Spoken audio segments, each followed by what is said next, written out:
teman-teman, kita balik lagi di channel Pojok Kelas. Hari ini kita akan membahas tentang tema 8, urutan peristiwa dari Mupel Bahasa Indonesia kelas 5 SD. Selamat belajar. Pembahasan kali ini adalah tentang urutan dalam cerita atau dikenal juga dengan alur. Alur adalah rangkaian peristiwa dalam karya sastra. Bisa dalam cerita, berita, film, dan sebagainya. Jenis-jenis alur. Alur itu ada 3 macam, yaitu alur maju, alur mundur, dan juga alur campuran. Untuk lebih jelasnya, yuk kita bahas. Yang pertama adalah alur maju. Alur maju adalah rangkaian peristiwa yang urutannya sesuai dengan urutan waktu kejadian yang bergerak ke depan terus. Misalnya kejadian tersebut berlangsung dari pagi hari, dilanjutkan siang hari, sore hari, lalu malam hari. Jadi ceritanya maju terus ke depan, tidak membahas cerita yang lampau. Dari alur maju kita ke alur mundur. Alur mundur adalah rangkaian peristiwa yang susunannya bergerak mundur atau flashback, menceritakan masa lampau. Jadi untuk alur mundur ini adalah kebalikan dari alur maju. Kalau alur maju itu maju ke depan terus, sedangkan untuk alur mundur ini menceritakan peristiwa yang sudah berlangsung atau kita flashback ke belakang. Jadi disebut juga dengan alur mundur. Yang ketiga adalah alur campuran. Alur campuran ini adalah kombinasi antara alur maju dan juga alur mundur. Alur campuran ini adalah rangkaian peristiwa yang terdiri atas alur maju dan juga alur mundur. Jadi peristiwanya ada 2, yang bergerak maju dan yang bergerak mundur, yang menceritakan masa sekarang dan juga menceritakan masa lampau. Untuk lebih jelasnya, mari kita baca cerita yang berjudul Semut dan Beruang. Pada suatu hari, Beri si beruang melihat ke dalam mata air. Beri si beruang mengeluh, sepertinya air di mata air ini semakin sedikit saja. Pasti bangsa semut terlalu banyak mengambil air. Beri melihat seekor semut berjalan membawa guci mungil. "Berhenti semut," teriaknya. "Aku tidak akan membiarkanmu mengambil air di sumber airku lagi. Kamu sudah terlalu banyak mengambil air. Berhenti, atau kucakar kau," ancam Beri si beruang. Namun semut tidak mempedulikannya. Mereka merangkak ke bawah beberapa helai daun kering. Ia terus berjalan menuju sumber mata air. Beri beruang mencakar dan mengendus daun-daun sambil berteriak, "Ada gunanya sembunyi, aku bisa menemukanmu." Semut hitam pun berteriak, "Kenapa kamu pelit sekali? Bayi-bayi semut di lembah semut sangat kehausan. Air di mata air ini akan masih banyak sekali. Bahkan masih cukup untuk 1000 rusa." "Dengar kataku," geram Beri beruang sambil membalikkan tubuh. "Aku tak akan memberimu air lagi. Semut-semut dilarang mengambil air di sini lagi." Semut hitam terdiam sebentar. Lalu katanya, "Apa boleh buat kalau kau sudah memutuskan begitu?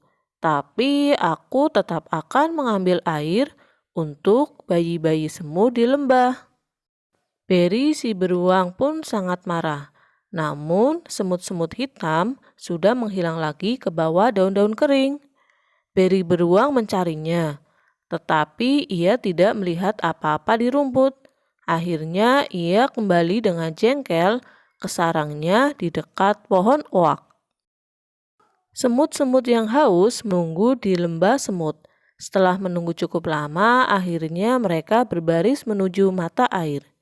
Salah satu semut melihat guci air milik semut hitam yang tergeletak di jalan. Pasti semut hitam mendapat masalah. "Lihatlah, ini kuncinya. Tapi dia tidak tampak. Mereka memungut guci itu dan terus berjalan. Saat itu, seekor kelinci mengintip dari balik semak. Kelinci itu mengangkat telinganya dan berbisik. "Jangan pergi ke mata air itu, pulanglah. Kalian dalam bahaya. Beri beruang sedang marah. Ia bilang air di mata airnya berkurang. Ia akan mencakar semut-semut yang berani mengambil air dari mata airnya." Akan tetapi, semut-semut itu tidak takut. "Mana beruang itu sekarang?" tanya mereka. "Ia sedang di rumahnya beristirahat," jawab kelinci. Semut-semut itu pun berbaris seperti tali sepatu di rumput. Mereka melihat seekor tupai duduk di pohon dan bertanya, "Apa kami sedang berjalan ke tempat arah sarang beruang?" "Ya, ya, ini memang jalan ke arah sarangnya," jawab tupai. Hari hampir malam. Ketika mereka tiba di depan pohon oak, mereka melihat sekeliling dan menemukan sebuah retakan di tanah. Mereka masuk ke dalam dan mulai menggali sebuah lubang. "Apa yang kalian lakukan? Kenapa kalian menggali?" tanya tikus tanah yang merasa terganggu dari tidurnya. "Kami ingin menangkap beri beruang. Kami sedang membuat jebakan untuknya," kata para semut. "Bahaya sekali," seru tikus tanah. "Beri beruang telah menangkap saudara kami. Ia juga berniat mencakar kami, hanya karena kami mengambil air dari mata air," kata semut-semut. "Aku akan menolong kalian menggali di bawah sarangnya. Aku pernah hampir tertangkap dia dulu," kata tikus tanah. Seharian, para semut dan tikus tanah menggali lubang di bawah sarang beri. Mereka terus menggali selama 10 hari.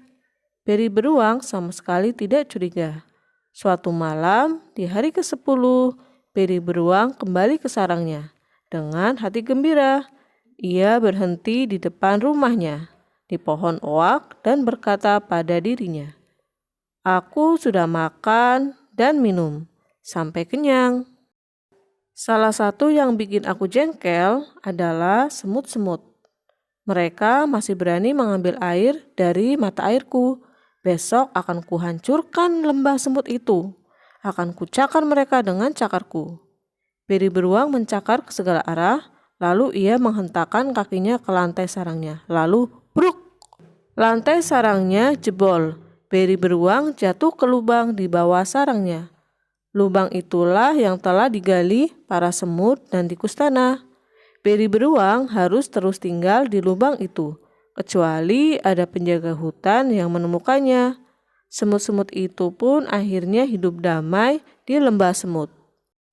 Cerita semut dan beruang menggunakan alur maju. Mari kita urutkan urutan peristiwa dari cerita ini. Peristiwa yang pertama adalah beruang melihat airnya semakin sedikit karena diambil oleh semut-semut hitam. Selanjutnya, beruang mengancam semut jika masih mengambil air lagi di sumber airnya.